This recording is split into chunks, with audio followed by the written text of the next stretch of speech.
She found the painting on a rainy late autumn morning when the courtyards near the old opera house shed water as indifferently as the shop windows, with used plates, orphaned books, and crooked frames. She walked her usual route from the apartment by line 11 to the media library, where she catalogued exhibition brochures and mended withdrawn picture books for the children's studio. On the boulevard, near a junk dealer's awning, a wet cloth slumped over a stack of frames. From beneath it, a small canvas showed a plane of silent light. No flamboyant colors, no theatrical signature in the corner. Just damp stone rendered with an economy that refused to flatter the eye. It was the sobriety that caught her. A paced hand, a measured breath between strokes, a surface that held air because someone respected drying time more than applause. Lydia Savalieva felt that rare recognition rise from somewhere bodily. She rarely tried to explain this to anyone. People liked to call it sentiment. In her case, it was a habit formed by years among paper and glue, the habit of noticing when a thing had been made with care. She bought the canvas for the amount she usually stretched into 7 days of food and transport. Cash only. Her fabric backpack with the missing button gaped. She slid the receipt into a transparent folder already touched by rain, which left a wavering stain along the edge. She had no plan to share this with anyone except the wall of her room. That evening, when she loosened the backing board and saw, stitched under the stretcher's lip, a thin envelope closed with synthetic thread drawn tight, her first thought was of a prank. But the notary stamp felt precise under her fingers. The paper had the unshowy heft of good stock. The numbers were literal. The letter did not tease. It said plainly that the painter, dead a few months, had organized a conditional gift. Whoever, acting alone without agents, credit, advances, or promises to third parties, purchased this single work would receive the right to transfer his closed collection. Not ownership as a private trophy. Responsibility to place it in public access, with the artist's condition named on every label. For verification, there was a numbered safe deposit box, a date, and a notary contact. There was no romantic flourish, only a refusal of negotiation and a brief justification. The market shouted accidentally, attention-seeking, exhausted people. The work should land where eyes, not appetites, led. She sat in the small room and listened to water slide down outside sills.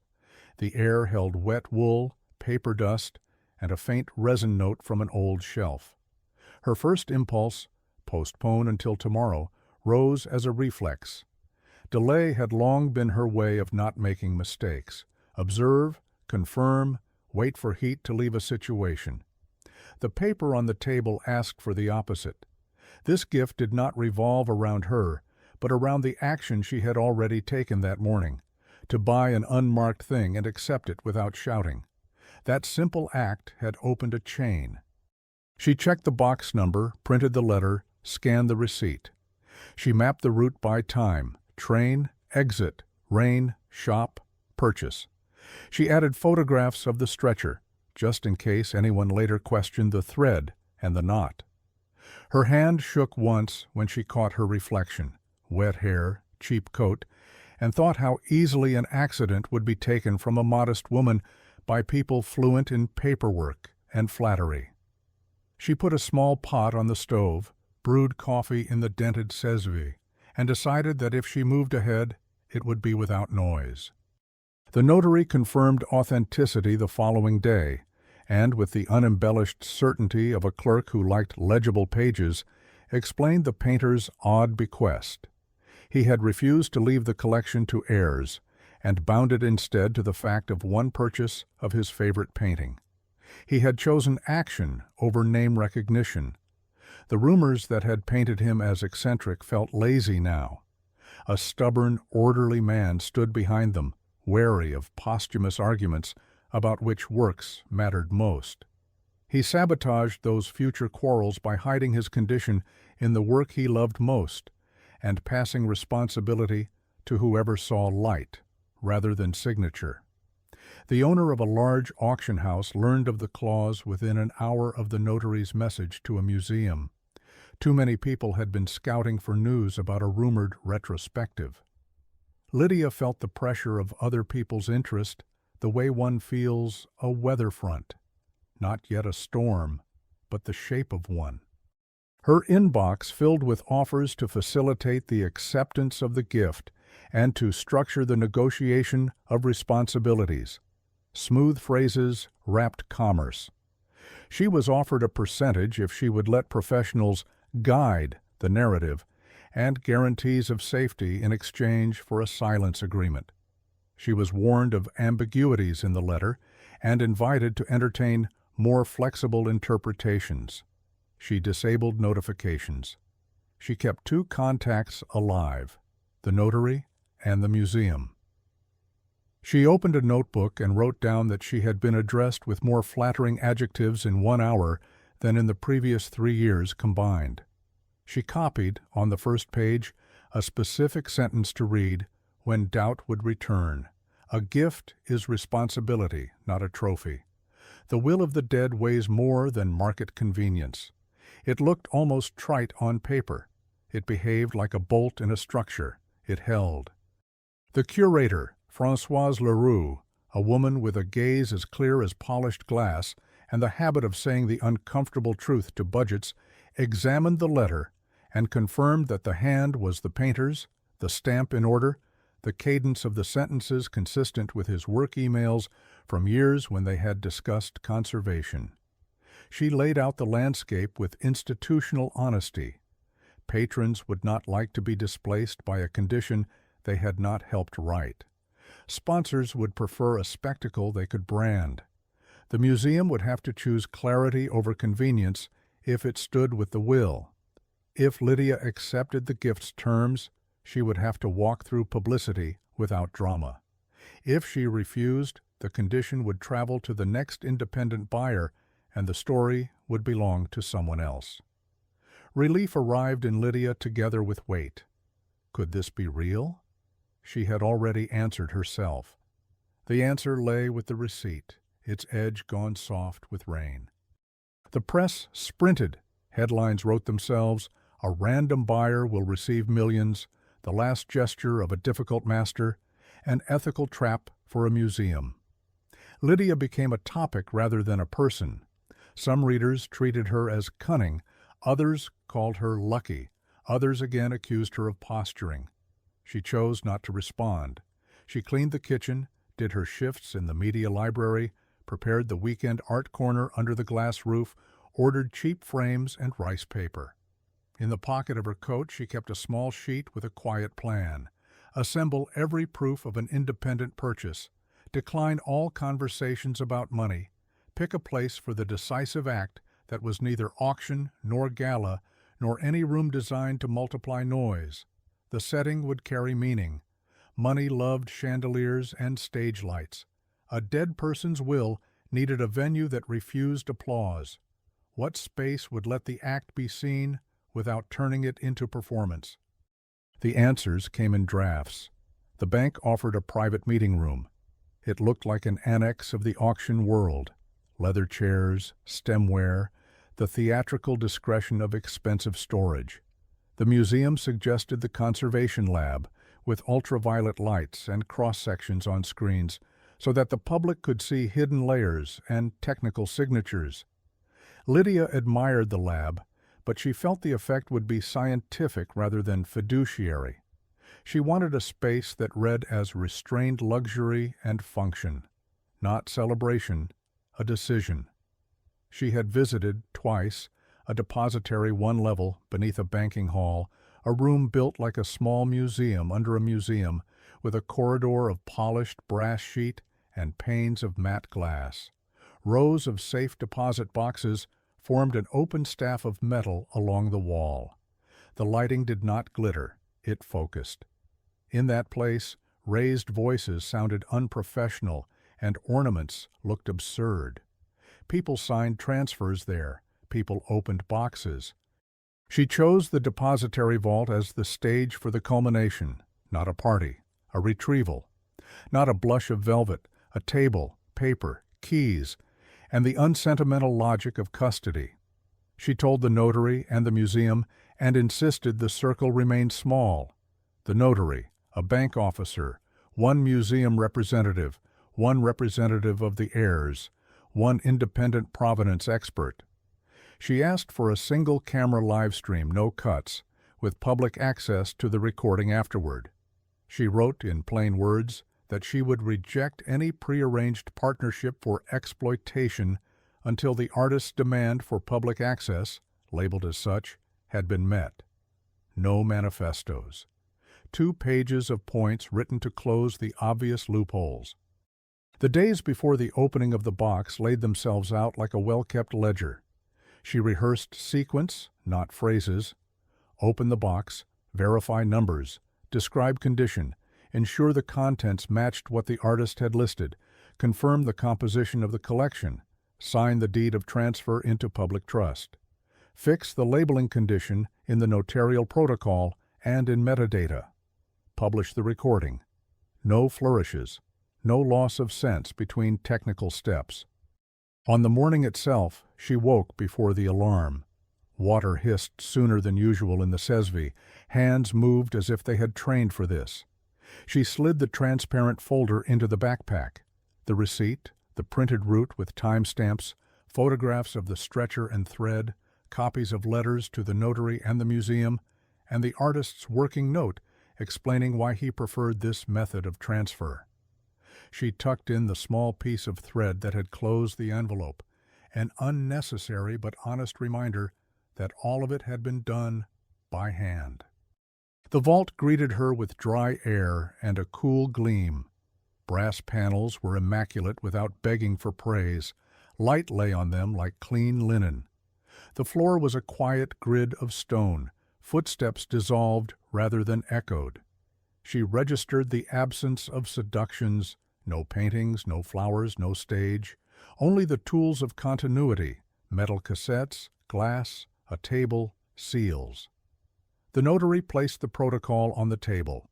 The banker opened the logbook to the correct line. The museum set a blank accession register with the artist's name in the first column and a lacuna in the line for who would sign as transferor. The heirs sent a lawyer whose face wore the patient discipline of people paid to keep their expressions neutral. The expert stood a little apart, studying the box faces with the posture of someone who had spent too many hours with anonymous timber and pencil marks. Lydia did not search their eyes. The sequence would speak. A key turned. The cassette moved outward with the faint friction of precision metal. Its adhesive label matched the number in the letter. Inside lay bundles wrapped as if they were slim books, aligned to the box like a fitted drawer. Each wore a narrow strip of paper with dry numbering. The first contained a letter from the painter. The will restated in strict words the logic of his choice, an inventory of works, short reasons why none were to be sold as trophies. The second held documentation of materials to which he had paid obsessive attention: grounds, glazes, temperatures, humidity. The third was a trust instrument with blanks, where the name of the independent buyer would be inserted. The fourth was a list with photographs made without exhibition lighting, the way he had preferred to see his work, centered, plain, without promotional dramatization. The idea that had been difficult to believe acquired the weight of paper and the steadiness of numbers. The deed began to draw the meaning into rows: title, dimension, medium, condition. The expert unfolded a protective layer from the first canvas with the care of practice, and the air in the room bloomed with a light resin smell. Not shine, patience. The picture that emerged had the same austere poise as the small one from the boulevard, rhythm without pressuring the eye, a form that respected negative space, intervals between colors kept like promises. Lydia did not want to think of money. She knew the value in currency terms would be loud. Money is always audible around objects like this, a street hum that never quiets. One can keep the window shut. The notary read the steps aloud for the record, and ticked them off in a hand that had seen decades of bureaucratic risk. Lydia met each point with prepared documents. She provided the receipt and the route, described her purchase as an act without agents or lenders, appended the photographs of stretcher and thread. The bank officer logged each stage and countersigned. The expert confirmed the match between descriptions and contents and identified the painter's unique fingerprints, the borderline between ground and color, where he used a particular glue chalk ratio, the way he turned raw canvas around the stretcher corner, the faint lattice of graphite he left under thin veils, a modest grid he never fully erased. The museum added a sentence to the protocol stating that if the collection entered public trust, every label and digital record would contain the exact wording the painter had required. The heirs' lawyer asked for additional guarantees. The guarantees were already embedded in the documents. Paper met paper. The box answered with its contents. Emotion could not compete there, which was the point. The sequence formed in her inwardly as a clarity that felt physical: rain and the morning shop, the backpack's torn button, the limp thread, the letter, the box, the cassette, the pages, the smell of varnish. Each piece nested into the next as cleanly as a good join. Many stories fracture, she thought, from too much light and celebration. Here there was precisely enough light to read a line and inspect a seal. The painter had designed it to work without charisma. She was a courier more than a heroine, and that realization steadied rather than diminished her. When the moment for decision came, she did not deliver a speech. She signed the acceptance of the gift, and in the next breath, the deed transferring the collection to the museum in perpetual public trust.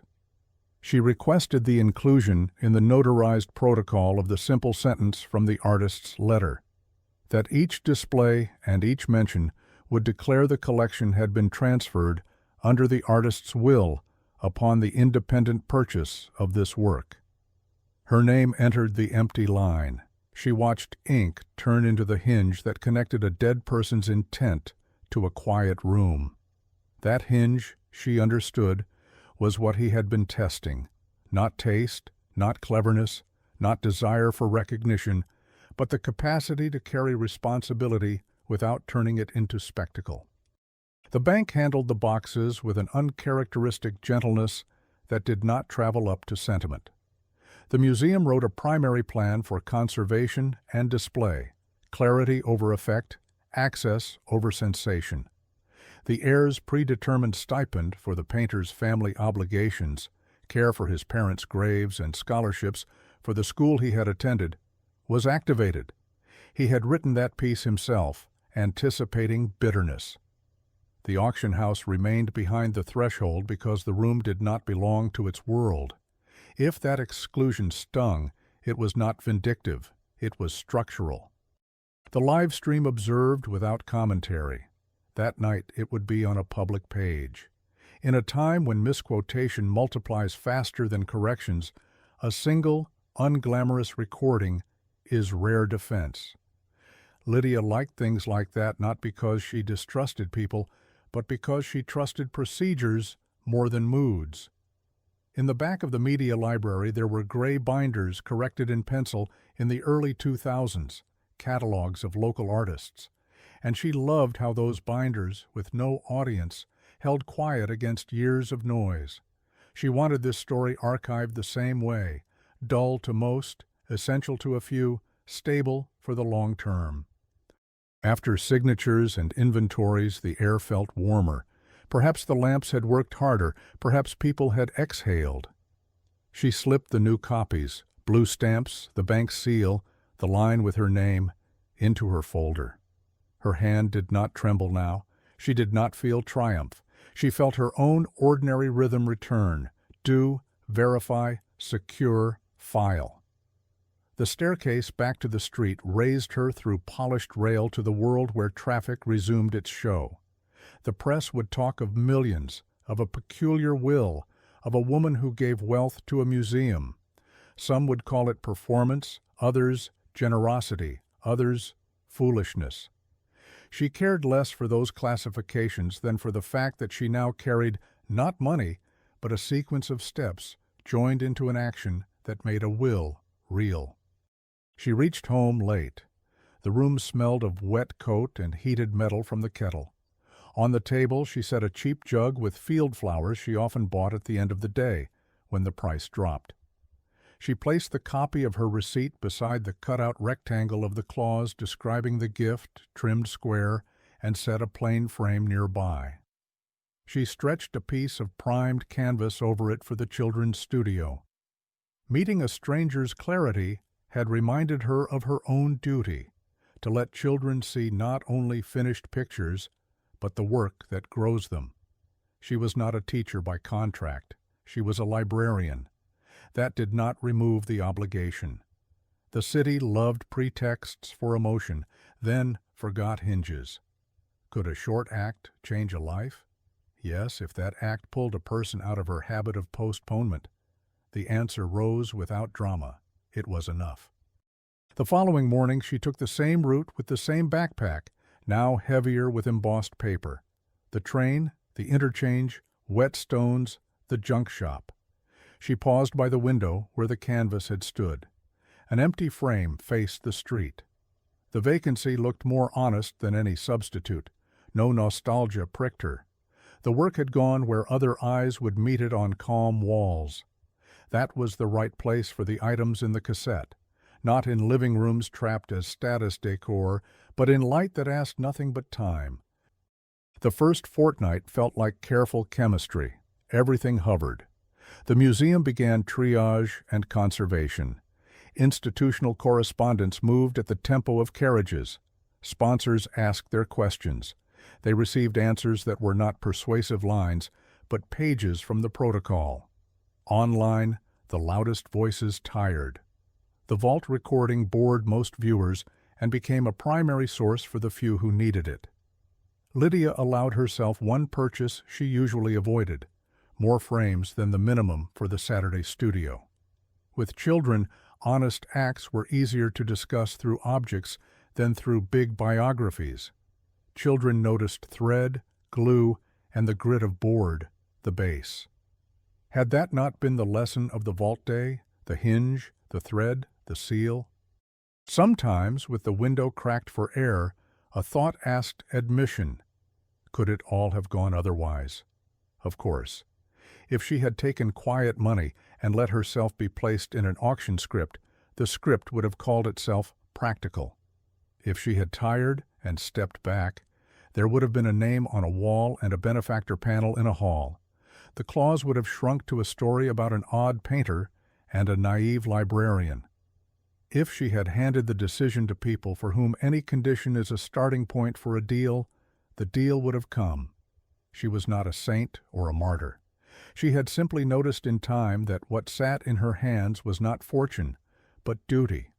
That recognition is rarely flattering and never comfortable. Yet once she accepted it, her breathing evened. She kept a copy of her folder in the media library drawer because she knew how stories fray under retelling and how tired colleagues grow of answering questions with more than a headline. Under glass, near a shelf of catalogs, she placed one sheet with stamps and her name printed beside the name of the collection. She did not look at it daily. She liked knowing it was there.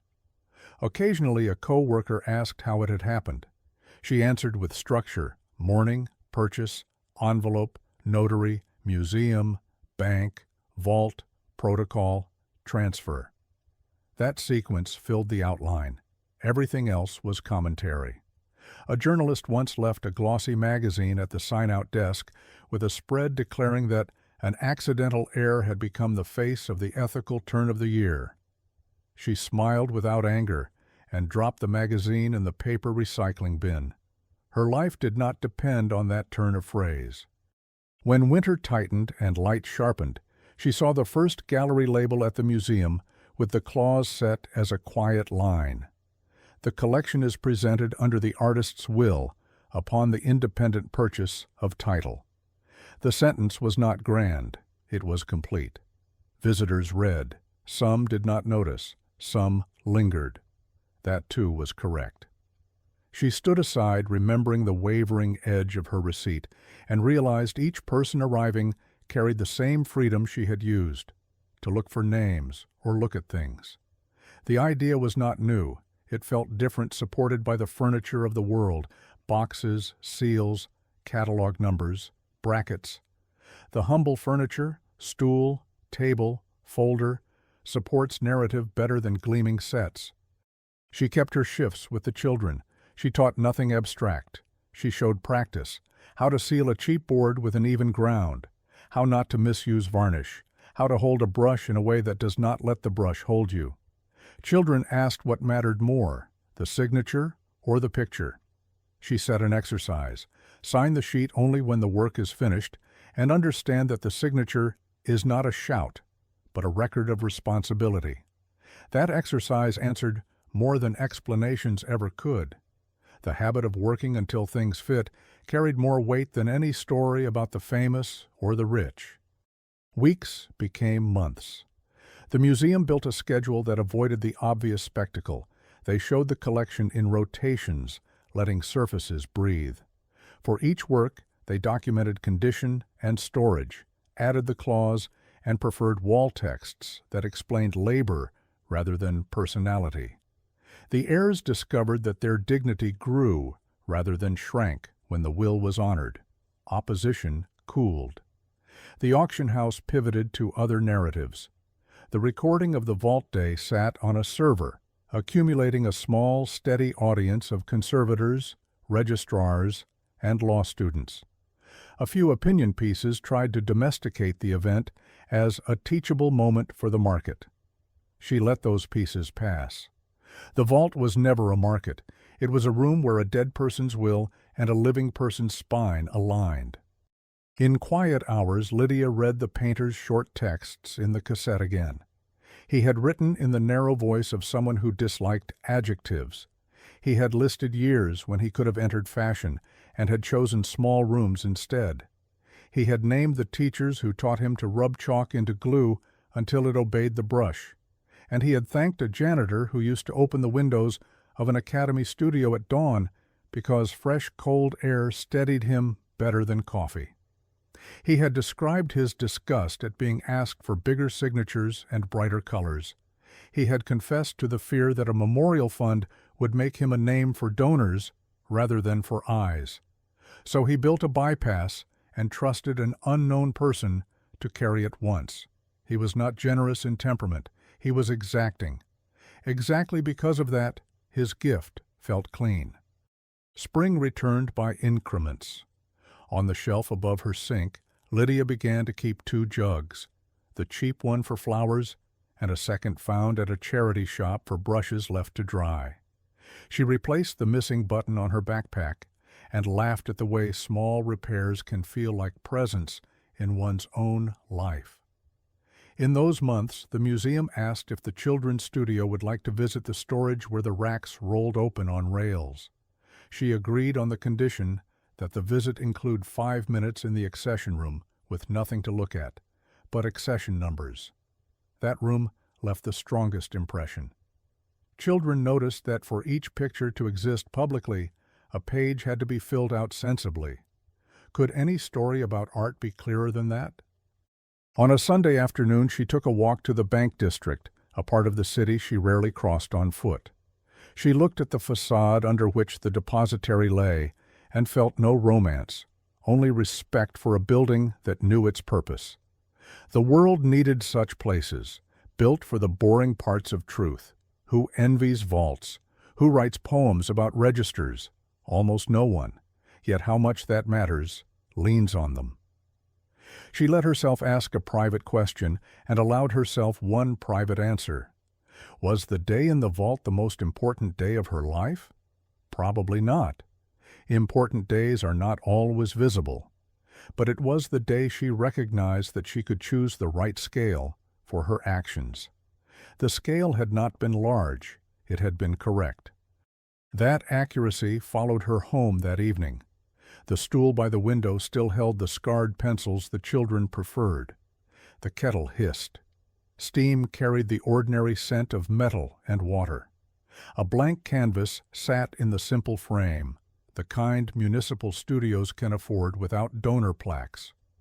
On the table lay the newspaper cutout with the clause, "Trimmed square," the copy of the receipt with its wavering edge, and the transparent folder with blue stamps.